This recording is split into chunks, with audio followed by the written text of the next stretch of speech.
తాకట్టులో ఉన్న బంగారాన్ని విడిపించి ఆ రోజు ఆన్లైన్ ధరకే కొంటుంది కొమ్మూరి గోల్డ్.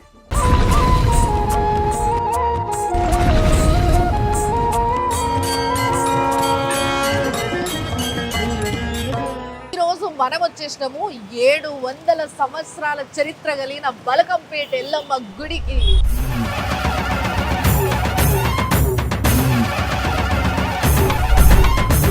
యాటలు కోసేటందుకు యాటలు తెచ్చిర్రు.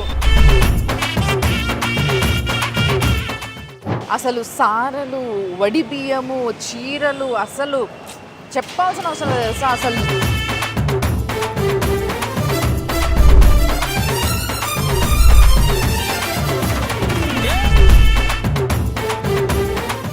సో ఫస్ట్ ఈడికి వచ్చి బోనాలు ఎత్తుకొని వచ్చిన వాళ్ళైనా సరే ఫస్ట్ ఈడికి వచ్చి వినాయకుడిని మొక్కుకున్న తర్వాత లోపలికి పోతారు. గుడి లోపలికి రాగానే రైట్ సైడ్ ఏంటంటే ఇక్కడ మొత్తం ముడుపులు కడతారు, కొబ్బరికాయలు కొడతారు.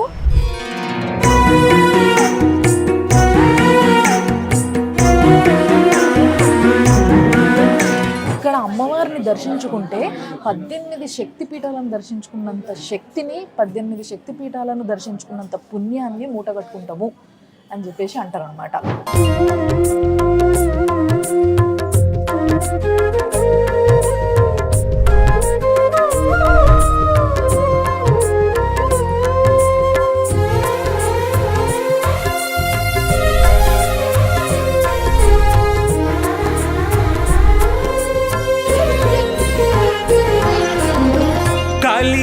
కలియుగమెటులైనా కలియుగమెటులైనా కలదుగాని కరుణ. నమస్తే, వందేళ్ల ఆలయం సనాతన వైభవానికి స్వాగతం. Sponsored by Sharma gold company. ఈ రోజు మనము బోనాల పండుగ సందర్భంగా ఆషాఢ మాసంలో బోనాల పండుగ జరుపుకుంటున్నాం కాబట్టి ఈ రోజు మనం వచ్చేసినాము 700 సంవత్సరాల చరిత్ర కలిగిన బలకంపేట ఎల్లమ్మ గుడికి. మరి బలకంపేట ఎల్లమ్మ గుడి అని అంటే ఎంత మంది మనస్ఫూర్తిగా నమ్ముతారో ఆ అమ్మవారిని, ఎంత మంది కోరికలు తీర్చిందో ఆ అమ్మవారు. అది వీడికి వచ్చి చూడంగానే తెలిసిపోతుంది తెలుసా. చూడండి, కావాలంటే గుడి చుట్టూ ఎక్కడెక్కడి నుంచో దూరం నుంచి వచ్చిన వాళ్ళు ఎక్కడ జాగ దొరికితే అక్కడ కొంచెం శుభ్రత పరిశుభ్రత వేసేసుకొని కొంచెం అట్లా పవిత్రం చేసుకుని ఆ జాగని అక్కడనే బోనాలు కూడా తయారు చేసిస్తారు. చూడండి అక్కడ. ఇప్పుడు గుడి లోపల పోతున్నాము. ఇగో బోనాలు చూసిర్రా, ఎక్కడెక్కడి నుంచో బోనాలు ఎత్తుకొని వచ్చి ఇగో యాటలు కోసేటందుకు యాటలు తెచ్చిర్రు. ఇట్లా మొత్తం కోళ్ళు, యాటలు, బోనాలు, అసలు సారలు, వడి బియ్యము, చీరలు అసలు చెప్పాల్సిన అవసరం లేదు తెలుసా. అసలు లెక్క పత్రం లేకుండా ఎంతో మంది జనాలు, దాదాపుగా ఈ ఆషాఢ మాసంలోనే ఒక 5 లక్షలకు పైగా జనాభా వస్తారంట. సో ఇప్పుడు మనం లోపల పోయి మొక్కుందాం. ఇక్కడ చూసి కదా శాఖ పెడతారు అన్నట్టు. ఇట్లా అంటే మామూలుగా అమ్మవారికి శాఖ పెట్టడం అనేది తెలంగాణలో పద్ధతి. కొంతమంది కళ్ళు శాఖ పెడతారు, కొంతమందికి ఎవరికైతే కళ్ళు శాఖ పెట్టేటోళ్ళు కాదో వాళ్ళు ఏం చేస్తారంటే కొంచెం నీళ్ళల్లో జరంతా పెరిగేసుకొని సలవ అన్నట్టు ఆ శాఖ పెడతారనమాట. యాపాకేసుకొచ్చి ఏ గుడికైనా ముందుగా పోగానే మనం చేసేది ఏంది, వినాయకుడిని దర్శించుకోవడం. సో ఇట్లా ఎంటర్ కాగానే లెఫ్ట్ సైడ్లో ఫస్ట్ ఈడ వినాయకుడు ఉంటాడు. ఆ వినాయకుడిని మొక్కుకొని మనం లోపల పోదాం.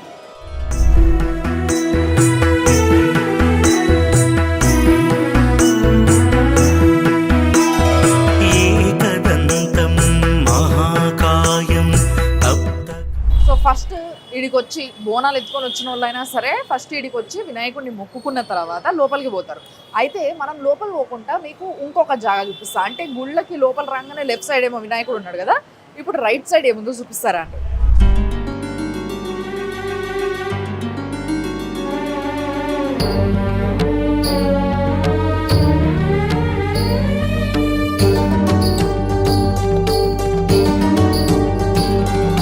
శాంకరీ భవాని మహిషాసురమర్దని కింకరార్తి ప్రశమని గిరిజా కపర్దిని. శాంకరీ భవాని మహిషాసురమర్దని కింకరార్తి. గుడి లోపలికి రాగానే రైట్ సైడ్ ఏంటంటే ఇక్కడ మొత్తం ముడుపులు కడతారు, కొబ్బరికాయలు కొడతారు. ఇంకొకటి ఏంటి అని అంటే మంగళవారం రోజు లేదా ప్రతిరోజు మామూలుగా ఒకవేళ వీలుబాటు చేసుకోగాని కలిగితే ఎవరైనా వీలు చేసుకొని రాగలిగితే ప్రతిరోజు వచ్చి ఈడ గండకాలంలో దీపాలు పెడతారు. చూసాను రావుకాలం దీపాలు అంటారు. మధ్యాహ్నం 3 గంటల నుంచి ఉంటుంది, అది 3:40 నుంచి 4 గంటల వరకు అట్లా ఉంటుంది ఒక టైము. ఆ టైంలో రావుకాలం దీపం పెట్టేటందుకు చాలా మంది వస్తారు. మంగళవారం రోజు అయితే ఈడ ఇంత జాగా దొరకదు తెలుసా, అసలు దీపం పెడదామన్నా జాగా దొరకదు. అప్పుడు నిమ్మకాయ దీపాలు తీసుకొచ్చి కొంతమంది 5 పెట్టిపోతారు, కొంతమంది 9 పెట్టిపోతారు, కొంతమంది 21 పెడతారు, అట్లా ఇష్టం వచ్చినట్టు కొంతమంది 51 పెడతారు. అట్లా ఒక్కొక్క వారం వచ్చి అమ్మవారికి కోరికలు కోరుకొని ప్రతి వారము ఈడ రావుకాల దీపం పెట్టి పోతుంటారు అనమాట. ఇక చూసారు కదా, ఇట్లా చాలా మంది ముడుపులు కడుతూ ఉంటారు వాళ్ళ కోరికను కోరుకొని. ఈ పలానా కోరిక ఆ పలానా కోరిక అని లేకుండా మొక్కిందల్లా తీర్చగలిగే శక్తి ఉన్న అమ్మవారే ఈ రేణుక ఎల్లమ్మ తల్లి. సో ఇక్కడ కూడా అమ్మవారి ఫోటో అవన్నీ పెట్టుంటారు. సో అక్కడనే కొబ్బరికాయలు కూడా కొడుతుంటారు.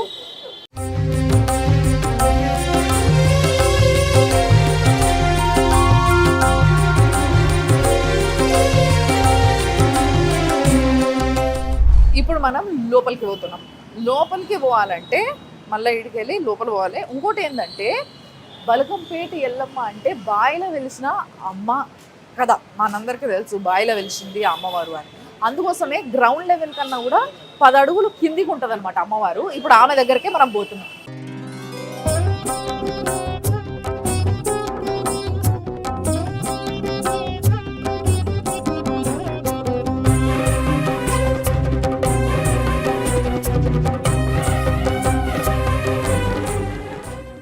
రేణుకెల్లమ్మ గుళ్ళు కూడా మనం చాలా చూస్తాం మన గ్రామాలలో, చిన్న చిన్న ఉంటాయి. కానీ ఇది ఎల్లమ్మకి తెలంగాణలో కొన్ని పెద్ద గుళ్ళు ఉన్నాయి, అలా ఇది చాలా విశిష్టత ఉన్న గుడి అనమాట. అది కూడా బాయిలో వెలిసిన అమ్మవారు కాబట్టి ఇంకా స్పెషల్ అనమాట. ధ్వజస్తంభం ఈడ మొక్కుని ఫస్ట్ అటు పోదాం.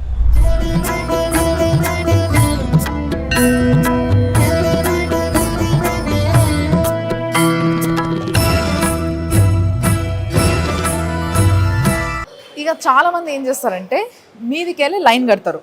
ఈ మీది నుంచి మామూలుగా ఏ గుడికి పోయినా కానీ ఇట్లా ఒక 4 మెట్లు ఎక్కి దర్శనం చేసుకోనికి ఇట్లా గర్భగుడికి స్ట్రైట్కి పోతాం.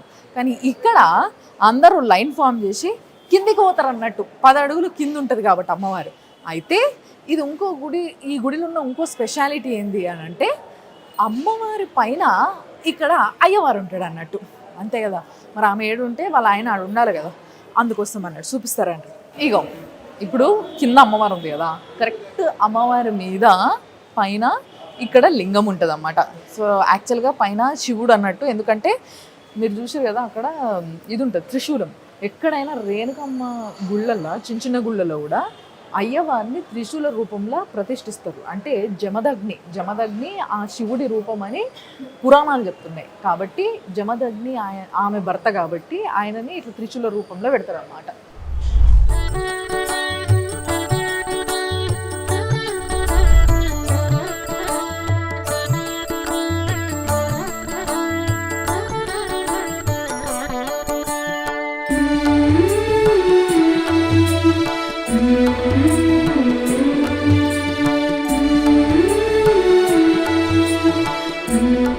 ఎంత చల్లటి కడుపు గల్ల తల్లి అంటే ఈమె ఆ శ్రీ విష్ణుమూర్తినే కడుపున గన్న రేణుకెల్లమ్మ తల్లి.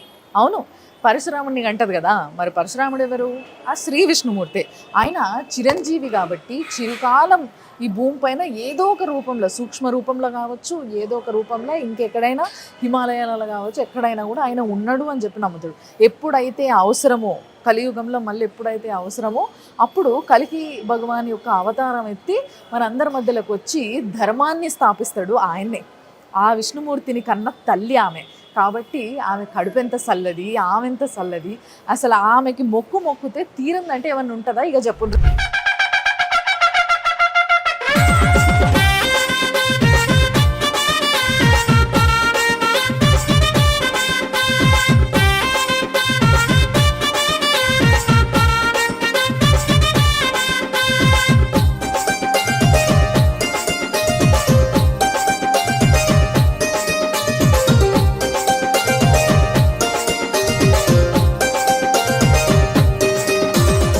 ఈ అమ్మవారి యొక్క చరిత్ర ఏంది అనేది ఒకసారి మనం చెప్పుకుందాం.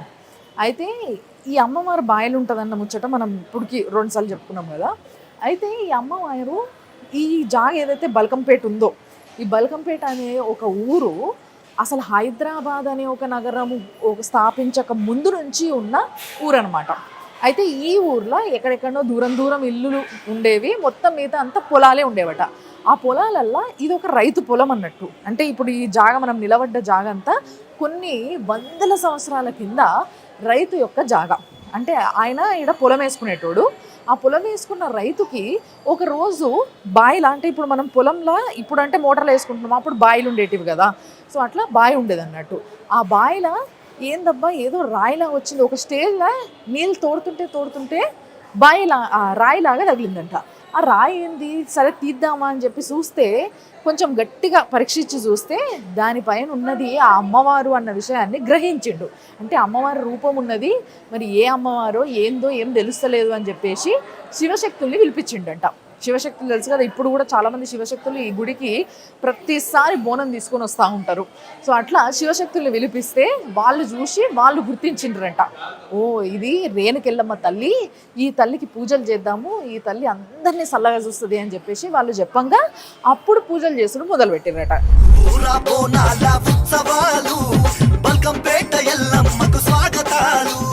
కరుణించి కాపాడు వందనాలు, విజయాన్ని చేకూర్చే విజయోత్సవాలు, బోనాల ఉత్సవాలు, బల్కంపేట ఎల్లమ్మకు స్వాగతాలు, కరుణించి కాపాడు వందనాలు, విజయాన్ని చేకూర్చే విజయోత్సవాలు. కుండను తెచ్చి నిండు పసుపును రాసి చుట్టూ బొట్లను పెట్టి నైవేద్యము చేసి గండ జ్యోతిని చేసి కోడి పుంజును కోసి కళ్ళు సాకను పోసి నీకు బోనెమ తల్లి. ఇక బాయి కొనాకి ఫెన్సింగ్ లా ఉంటది కదా, దాని బయట నిలబడి ఇంతకు ముందు పూజలు చేసేటోళ్ళట. కానీ దాని తర్వాత మెల్లమెల్లగా ఒక చిన్న గుడి కట్టిర్రట. ఆ చిన్న గుడి కాస్త ఇప్పుడు పెద్ద గుడి అయిపోయింది, చాలా పెద్ద గుడి అయిపోయింది. ఎంత పెద్ద గుడి అని అంటే ఈరోజు అసలు ప్రపంచంలోనే ఏషియాలో ది రిచెస్ట్ పర్సన్ అయిన అంబానీ ఫ్యామిలీ నుంచి నీతా అంబానీ కూడా ఇడికి వచ్చి దర్శనం చేసుకుంటుంది అన్నట్టు. ప్రతి సంవత్సరం ఆషాఢ మాసం కానీ ఏదో ఒక మాసంలో ప్రతి సంవత్సరం కంపల్సరీ ఆమె కూడా వచ్చి ఇక్కడ దర్శనం చేసుకుంటుంది.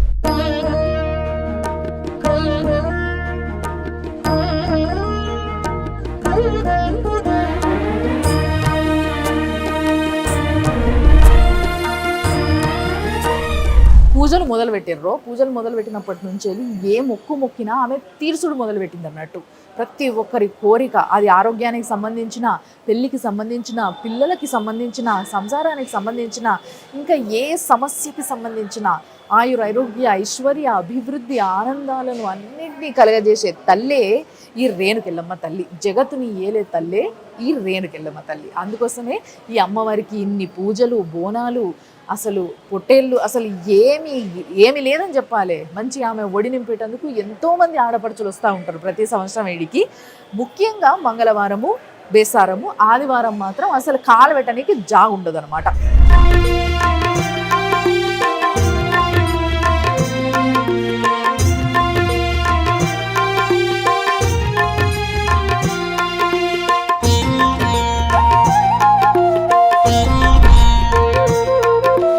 మహాలక్ష్మీ నారాయణి కటాక్షించి బ్రోవవే, నీ కరుణా తరంగాలు సారించని.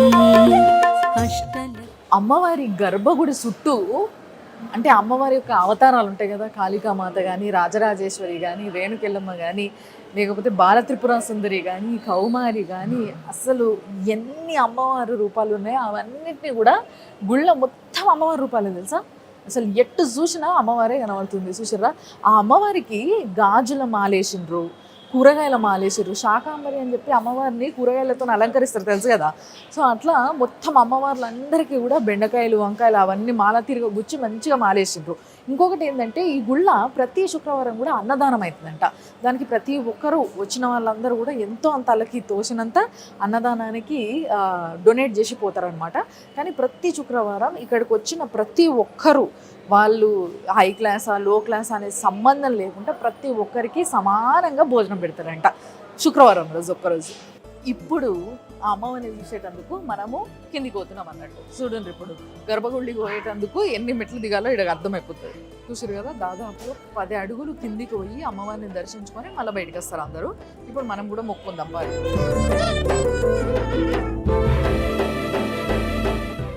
మంత్రాలు వినబడుతున్నాయి చూసారా. శతమానం భవతి సదా బృహేంద్రియే ఆయుష్యేంద్రియే ప్రతిష్ఠతే.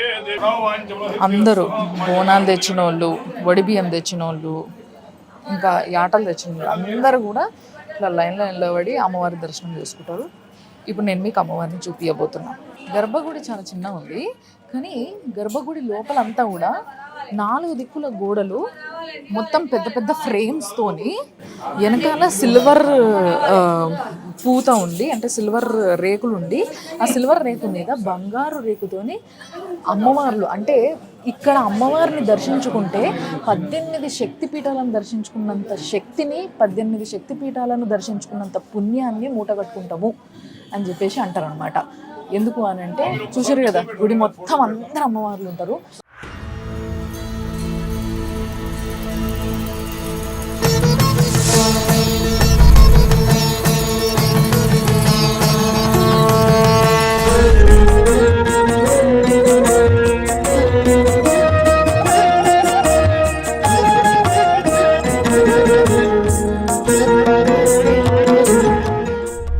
బంగారు తల్లి ఎంత బాగుందో చూడండి.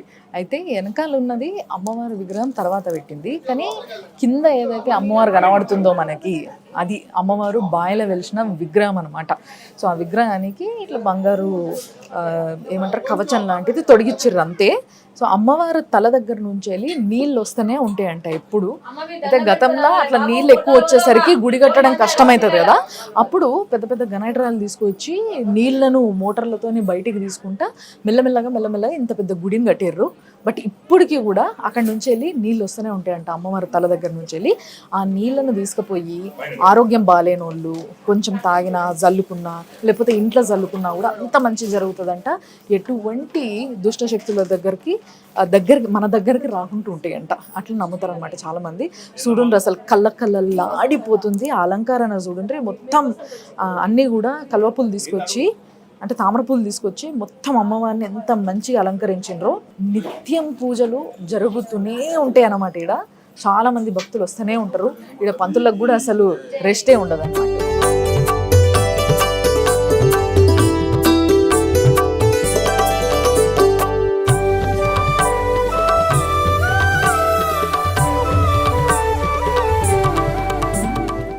నమస్తే నమస్తే నమో నమః. ప్రదక్షిణోస్తి యాని కాని పాపాని జన్మాంతరకృతాని చ దాన ప్రదక్షిణం దేవదేహం మహాక్రమాణం పాపాత్ సమ్మోద్రైమం కృపయాదేవి అదవియో సంగదే ఏకదా బ్రాహ్మణ వహదే ఏకదైవ జమానం ఆయుస్తేజోదాదిహి రేణికా దద్భ్యోందశక్తి మంగళ నీరాంజనం దర్శన నీరాంజనాంతర విదాశక్తి పునరాచమన్యం సమర్పయామి. జయ బోలేలమ్మ మాతా కీ.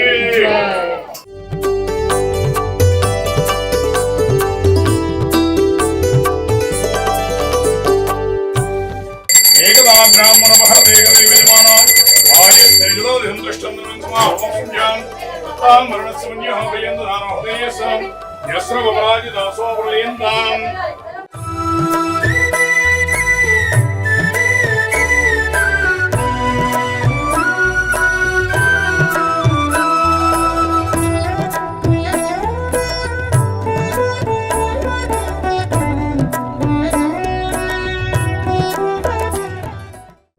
నమస్తే. ఆ అమ్మవారి లీల, ఈ బోనాల పండుగ అప్పుడు ఇక్కడ చేసే పూజల గురించి చెప్పరా? ఇక్కడ ప్రతి ఆషాఢ మాసం మొదటి మంగళవారంలో అమ్మవారి కళ్యాణం జరుగుతుందండి. ఆషాఢ మాసం మొదలు కాగానే మంగళవారం ఏ రోజున్నా, అష్టమి కానీ నవమి కానీ దశమి కానీ ఏ రోజున్నా సరే అమ్మవారి మొదటి మంగళవారం అమ్మవారి కళ్యాణం జరుగుతుంది. ముందు రోజు ఎదుర్కోలు జరుగుతాయి, మంగళవారం రోజు కళ్యాణం జరుగుతుంది. దాని తర్వాత బుధవారం రోజు రథోత్సవ కార్యక్రమం జరుగుతుంది. సాయంత్రం 6 గంటల నుంచి రాత్రి 12 గంటల వరకు రథోత్సవ కార్యక్రమం జరుగుతుంది. శ్రావణ మాసంలో కూడా చాలా మంది బోనాలు తీసుకొస్తారు. వస్తారండి. ఇక్కడ నిత్యం ప్రతి ఆదివారం మంగళవారం ఎప్పుడైనా సరే బోనాలు తీస్తూనే ఉంటారండి. కొన్ని చోట్ల ఏంటంటే బోనాల పండుగ రోజు ఏదన్నా విశేషం రోజు తీస్తారు. ఇక్కడ ప్రతి ఆదివారం మంగళవారం ప్రతి రోజు బోనాలు తీస్తూనే ఉంటారండి. అంటే అది మాఘమాసమైనా ఏ రోజైనా ఏ మాసమైనా సరే ప్రతి నిత్యం ఆదివారం మంగళవారం శుక్రవారం ఇక్కడ అమ్మవారి ప్రత్యేకత. ఇక్కడ అమ్మవారి ఇదంతా పూర్వం బావి ఉండేది. బావిలో అమ్మవారు పడుకున్నట్టుగా వెలిసి ఉంటుంది. పొద్దున 4 గంటలకు అభిషేకం చేసి ఇట్లా రోజుకు ఒక ప్రత్యేక అలంకారం చేస్తూ ఉంటాం అన్నమాట. ఓకే, కానీ నిజంగా అమ్మవారిని చాలా బాగా అలంకరించింది. చాలా మంది భక్తులు వస్తారు. యోవైతాం బ్రహ్మణో వేదామృతేనామృతామృతేందస్మై బ్రహ్మజ బ్రహ్మాజ ఆయ కీర్ణాసక్తి రేణుకా దద్భ్యోందాసక్తి. హరి ఓం. అద్య పూర్వోదన ఏవం గ్రహణ విశేషమిష్టాయాం శుభదిదౌ శ్రీమాన్ సమత్రపస్యాం. గోత్రం మీరు చెప్పండి.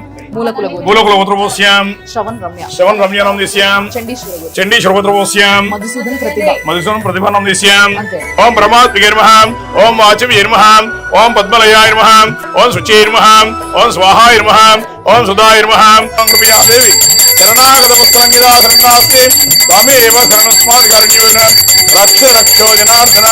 శ్రీ మహాకాళి మహాలక్ష్మి జై బోలో ఎల్లమ్మ మాతా కీ జై.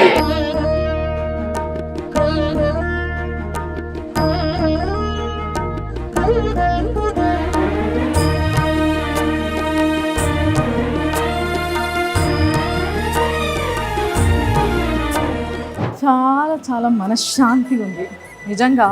ఆ అమ్మవారిని దగ్గర నుంచి చూస్తే చెప్తున్నా కదా, అసలు మొత్తం మనసులో ఉన్న బాధ కానీ బరువు కానీ లేకపోతే ప్రతిరోజు మనం ఎదుర్కొనే స్ట్రెస్ అన్నిటినీ మర్చిపోయి అన్నీ వదిలేసి అంతా నీ పాదాల దగ్గర ఇడిచేస్తున్నా అని ఒక్క మాట అనుకొని బయటికి వస్తే ప్రతి ఒక్కరికి తోడై ఉండి వాళ్ళ కోరికల్ని నెరవేర్చి వాళ్ళ జీవితాన్ని చక్కబెట్టే తల్లే ఈ రేణుక ఎల్లమ్మ తల్లి.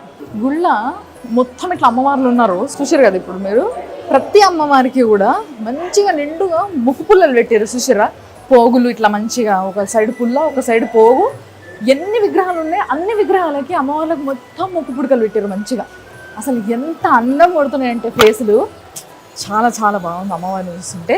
ఇప్పుడు ఈ గుళ్ళ నుంచి వెళ్ళి ఇట్లా పక్కకి ఇదంతా కూడా తర్వాత ఎక్స్టెండ్ చేశారు అన్నట్టు గుడి. సో ఇప్పుడు మరి భర్త అంటే జమదగ్ని స్వామిని పైన పెట్టిండ్రు. లోపల కూడా మీరు గమనించరో లేదో ఆ అమ్మవారి పక్కన త్రిశూలం ఒకటి పెట్టి ఉంది. అంటే అక్కడ ప్రతిష్ఠించారు. అంటే ఆయన ఉండాలి కదా పక్కన, ఆయనను ప్రతిష్ఠించారు. తర్వాత ఇప్పుడు ఈ పక్కన ఉన్న గుడిల దగ్గరకు వచ్చినాం అనమాట. ఆడ దర్శనం కాగానే అందరూ ఇక్కడికి వస్తారు. ఇక్కడ పోచమ్మ తల్లిని దర్శనం చేసుకుంటారు. సో పోచమ్మ తల్లి అంటే కూడా మీకు తెలుసు కదా, గ్రామ దేవతలు చాలా పవర్ఫుల్ అంటారు. సో ఎల్లమ్మ తల్లి, పోచమ్మ తల్లి ఇట్లా చాలా మంది అమ్మవార్లు వీళ్ళంతా 7 అక్కచెల్లెళ్ళు అని చెప్పేసి అనుకుంటా ఉంటారు అన్నమాట. సో ఈడ కూడా అమ్మవారిని మొక్కొని అటుపోదాం.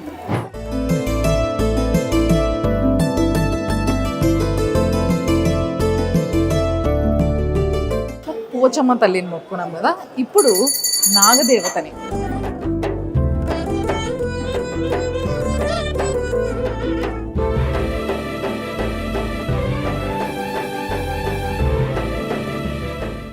ఇప్పుడు ఫస్ట్ ఇది ఏం చేస్తారంటే అందరూ బోనాలు ఎక్కిస్తారు కదా అమ్మవారికి. ఆ బోనం కోసం అంటే ఆ బోనంలో అమ్మవారికి తెచ్చిన నైవేద్యాన్ని ఈడ కొంచెం పెట్టి పోతారు అన్నమాట. సో దట్ అందరు వచ్చిన వాళ్ళు భక్తులు అందరూ కూడా జరంతా అమ్మవారికి పెట్టిన ఆ బోనం నైవేద్యాన్ని ప్రసాదం కింద తీసుకుంటారు.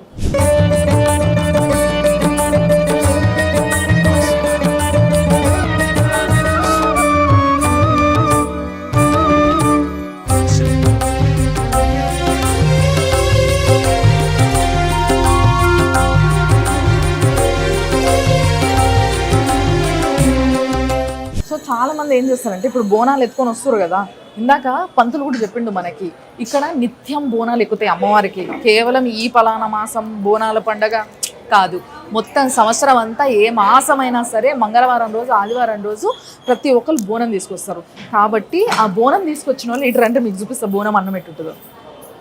ఇగో పరమాన్నం, ఇది కలగూర అంటారు కదా, కొన్ని ఆకుకూరలు కలిపి ఇట్లా చేస్తారనమాట. ఆకుకూర అంటే మామూలుగా దేవుడికి ఉల్లిగడ్డ ఎక్కదని చెప్పి ఉల్లిగడ్డ పెట్టరు, కానీ ఇక్కడ అంటే అమ్మవారికి ఎప్పుడైనా గ్రామ దేవతకి ఉల్లిగడ్డలు పచ్చిగా కూడా పెడతారు, ఇట్లా కూడా ఉల్లిగడ్డ వేస్తారు అనమాట. ఇట్లా ఈ విధంగా రకరకాలుగా ఎవరు మొక్కులకు తగ్గట్టుగా బోనం తయారు చేస్తుంటారు అనమాట. ఆ బోనం అన్నాలు అన్నీ కలిపి లేచిండ్రు, అందరూ కొంచెం కొంచెం నైవేద్యం కింద తీసుకొని అంటే ప్రసాదం కింద తీసుకొని పోతుంటారు.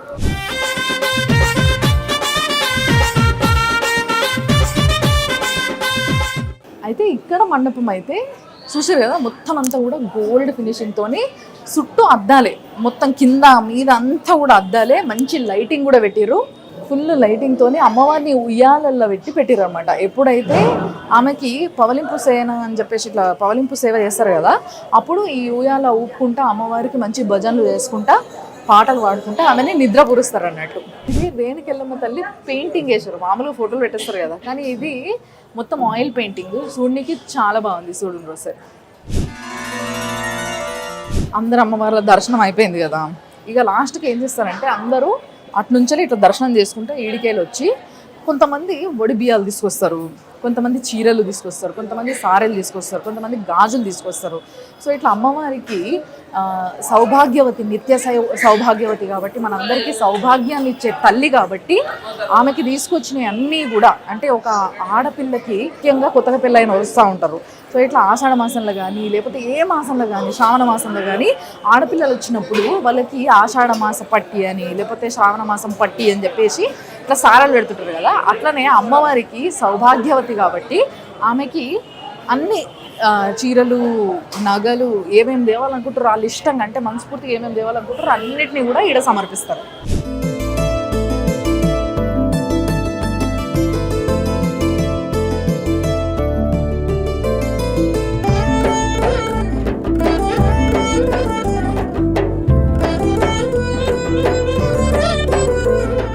చూశాను కదా ఆ బల్కంపేట ఎల్లమ్మ తల్లి దర్శనం ఎంత బాగా అయిందో.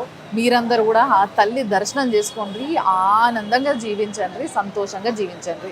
మీరందరూ కూడా వచ్చి ఈ ఆషాఢ మాసమే కాదు, ప్రతి వారాలు, ప్రతిరోజు, సంవత్సరంలో ఈ రోజు ఆ రోజు అనే భేదం లేకుండా అమ్మవారు పూజల్ని ఘనంగా అందుకుంటుంటుంది, బోనాలను అందుకుంటుంటుంది. ఎప్పుడు వచ్చినా కూడా అమ్మవారు మీ కోరికల్ని తీరుస్తూ ఉంటుంది. కాబట్టి ఈ గుడి విశిష్టతను చూసారు కాబట్టి తెలుసుకున్న వాళ్ళు, ఇప్పుడిప్పుడే చూసిన వాళ్ళు మాత్రం హైదరాబాద్కి ఎక్కడి నుంచి అన్న వచ్చేటోళ్ళు అయితే తప్పకుండా దర్శనం చేసుకొని పోండి.